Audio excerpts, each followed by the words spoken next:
ఒరే యాద్గిరి, కాంగ్రెస్ వాళ్ళు పథకాలు ఇస్తున్నారట, ఏంట్రావి ఒకసారి చెప్పు. ఏం లేదవ్వా, రైతు భరోసా అని రైతులకు ఇస్తుర్రు. ఇంకా ఇందిరమ్మ ఆత్మీయ రైతు భరోసా, గా రేషన్ కార్డులు, ఇందిరమ్మ ఇండ్లు, ఇలా 4 పథకాలు ఇస్తుర్రు. అట్లనా? ఒక్కొక్క పథకం గురించి చెప్పరా, అసలేంటవి? అక్క, రైతు భరోసా అంటే రైతులకి ఎకరానికి 12,000 చొప్పున ఇస్తారు. ఇక ఆత్మీయ రైతు భరోసా అంటే భూమి లేని పేదలకు 12,000 చొప్పున ఇస్తారు. అంటే ప్రతి ఏడాది ఇస్తారా? గవి కూడా ఇస్తారక్క. మరా 2 పథకాలేంది?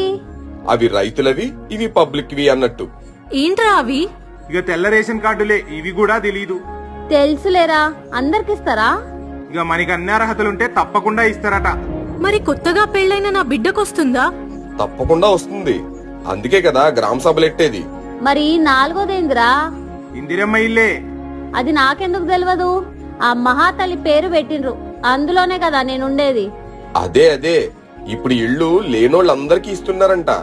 బాగుందిరా, రేవంత్ అన్న మస్తుగా చేస్తుండు. ఆ బాబు సల్లగుండాలా. అవునే, రేవంత్ అన్న ఉన్నంత కాలం పేదోడికి ఇక దిగులే లేదు. ఇక మన కష్టాలన్నీ తీరినట్టే.